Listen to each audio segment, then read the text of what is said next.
everybody, welcome to my channel.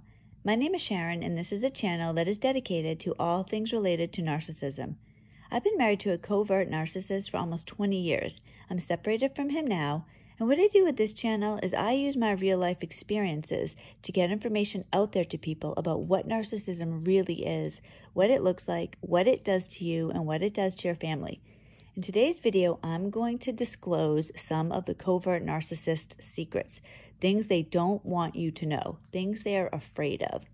Narcissists don't come across this way, but the real truth about narcissists is that they are terrified all the time. They are fear-based, shame-based individuals. They are not real. I mean, they're real, they're alive, but everything you know about them is false. They live pretend lives every second of every day. So when you are with a narcissist, when you're around a narcissist, it would be like if you've ever been to a magic show and you're sitting there in the audience and you're looking on stage and nothing you see is real. It looks like you're seeing something happen, but it's not really. It's all a trick. Everything you're seeing is pretend. That's entertainment. It's the fun of the show. It's enjoyable. But it's not enjoyable when that is your relationship, when you're with somebody and what you think you're seeing is not real at all. So the narcissist, the first thing I'm going to talk about is a narcissist is terrified of you. They're not afraid that you're going to assault them or hurt them in some way. They're afraid you are going to discover the truth about them and then you could emotionally hurt them. Narcissists are terrified of you finding out the reality. That's why if you're in a relationship with a covert narcissist or any narcissist, but this video is, like all my videos, is mainly specific to covert narcissists. So a narcissist is terrified that you're going to find out who they really are. So what they do is they spend their time pushing you down, degrading you, making you feel bad about yourself. Narcissists, and when you're in a relationship with a narcissist, their goal is to turn you into a shell of the person that you were. They don't want you to have any confidence at all. They don't want you to have a lot of friends. They don't want you close to your family. They want you isolated. They basically want you to be like a slave. You are their slave. You do whatever the narcissist wants because that helps them feel good about themselves. That helps them keep their lies up. They can go about their life as if they're this amazing person and you will do whatever they say, and then they can feel that they really are this person because they know they're a fake person. They know that they're liars, but they don't want anyone else to discover this. And if you find out the truth and if you leave the narcissist, you have the ability to destroy the narcissist emotionally. This is why narcissists are famous for cheating on people, having other people in their lives, because they need a support system. They're so weak. It's like that magic show. Everything you see is not reality. So a narcissist is afraid of you. They are like a guard dog constantly patrolling the perimeter. They can never let up because if they let up, you might discover something. So they're always pushing you down. They always want you to feel bad. When I think of my relationship, I started off the relationship a bubbly, happy person. At the end of the relationship, I was literally a shell of who I was.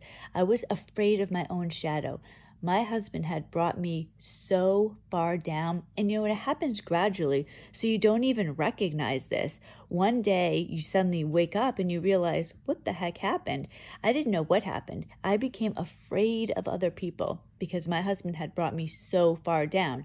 I know now he didn't want me to have friends. He didn't want me to have a support system. He didn't want me to be around people that might clue me in to the fact that what he was doing was all wrong, that he wasn't a good husband because he pretended that he was. He loved to go about as if he was, the big man on campus type of person, and he would say this, oh, I'm so popular. Oh, I'm the extrovert. You're just the introvert. He would say things like this. And I used to think, and it's crazy now because I think to myself, how could this have happened to me? But it happens slowly. They just chip away at you until you become just a shell of who you were. Because I used to think, I never had this problem before. What happened? Was I always like this? I was so confused. That's what they do. They're doing it on purpose. When you think about a relationship, if you're in a healthy relationship, a good relationship, your partner should be building you up. You should be a team. You should be conquering the world together. One person shouldn't be encouraging the other person to feel bad about themselves, but that's what a covert narcissist does. They want you to feel bad about yourself, because if you feel bad about yourself, you're going to stay in your place, and your place should be firmly beneath the narcissist. Another thing that a narcissist is afraid of is having any type of deep conversation. A narcissist is not the person that you're going to discuss life with. They're not going to want to talk about anything of any substance, because that's not who the narcissist is. They don't have any substance. Everything for a narcissist is right on the surface. There's no deepness to them at all. They don't want to think about, the secrets of the world. They wouldn't want to talk about religion. They wouldn't want to talk about politics. Nothing. Not one thing. Science. There is nothing they'd want to talk about. There are so many times. I love to have deep conversations. I love to think about things and talk about things. Not my husband. So when I was with him, there was no conversation. He didn't like to talk. I mean, this is embarrassing because I think back and there are so many red flags. But when I was pregnant with my kids, I knew I needed to be distracted when we were at the hospital, because for anyone who hasn't had a baby, when you're at the hospital, it takes a long time. You're sitting there waiting around for hours. And so I thought, I'm going to be so bored at the hospital if we have nothing to talk about. So I actually wrote down a list of topics to discuss so that and I gave it to him. I said, okay, here, can you just take this, put it in your hospital bag? Because when I'm in labor, I'm going to want to be able to talk about something. That should have been a red flag, but it wasn't. I was thinking, well, geez, I guess I like to talk and he doesn't. It's horrible. This is why I have this YouTube channel, because I want people to recognize these signs before you are in a relationship for so long, because this would have been very advantageous to me to know this years ago instead of being in my 40s now and recognizing that my marriage is over. It just would be so much better to know these things earlier. And it's still painful. I mean, it would have been painful if I had a 1-year-old and I realized that my marriage is over. But the earlier you can start over, the better is basically the reality. So another thing that a narcissist is afraid of is boundaries. They don't accept boundaries. For a narcissist, rules don't apply to them. So if there are boundaries, that's a rule.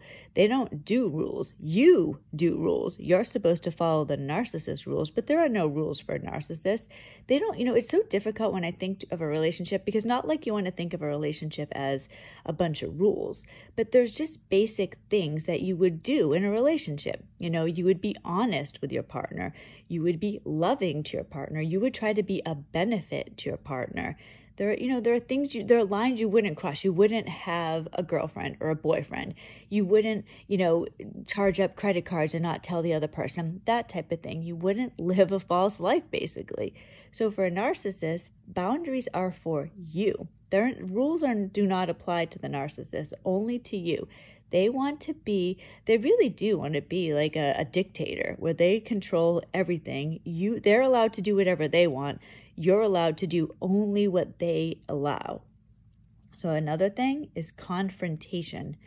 Narcissists are terrified of confrontation. They live in fear of the moment when you might recognize their lies and say something to them about it.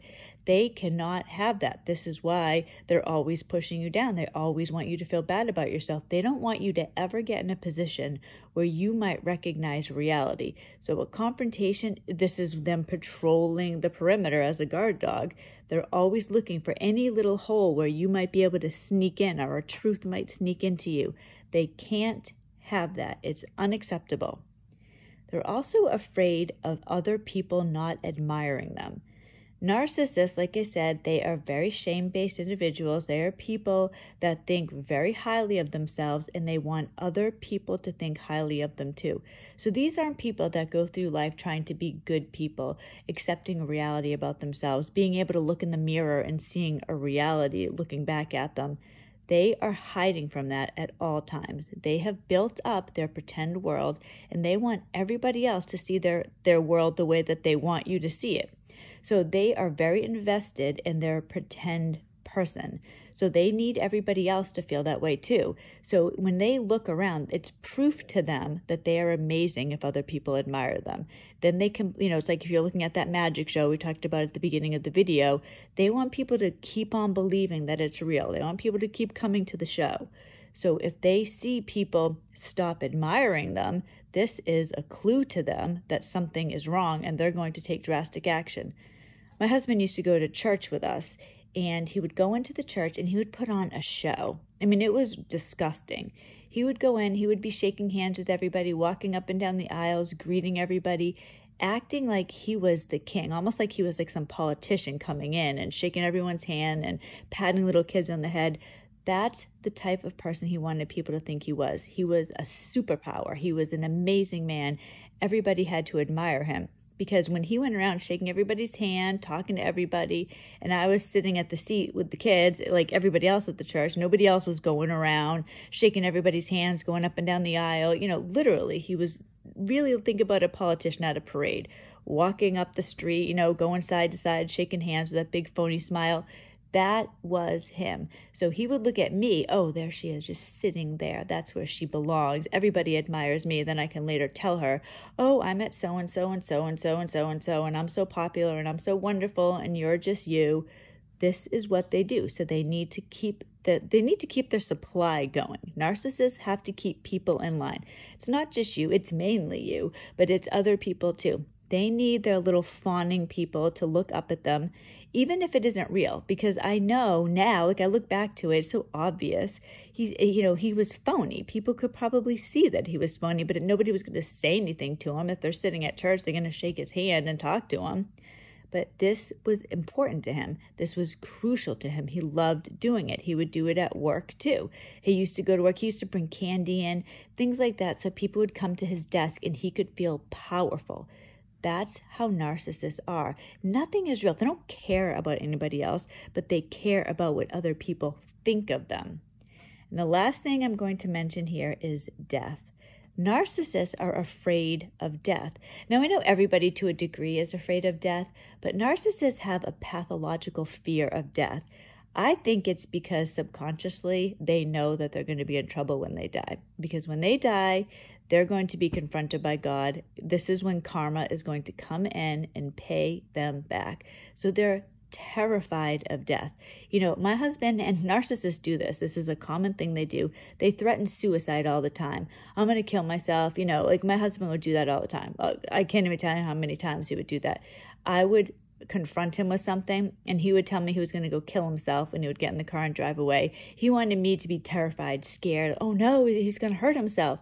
He's still alive. I mean, he's been doing this for, oh my gosh, almost 20 years. He's been talking about how he's going to kill himself. He once told me he was going to kill other people. He grabbed a bunch of knives, got in the car and took off. This is part of the training. This is part of him scaring me, trying to make me be afraid so I can stay in my place, because that's my role. His role is to be superior, and a narcissist will do anything to protect themselves. You don't matter. They will do anything to you. They want to hurt you. They want to scare you. If you think about having a good, healthy relationship, it's not somebody telling you they're going to kill themselves. I really love my children, for example. I would never tell my children, I'm going to go kill myself because of something you said. This is what narcissists do. So you need to think about these things. This is who the person is. This is what they think of you.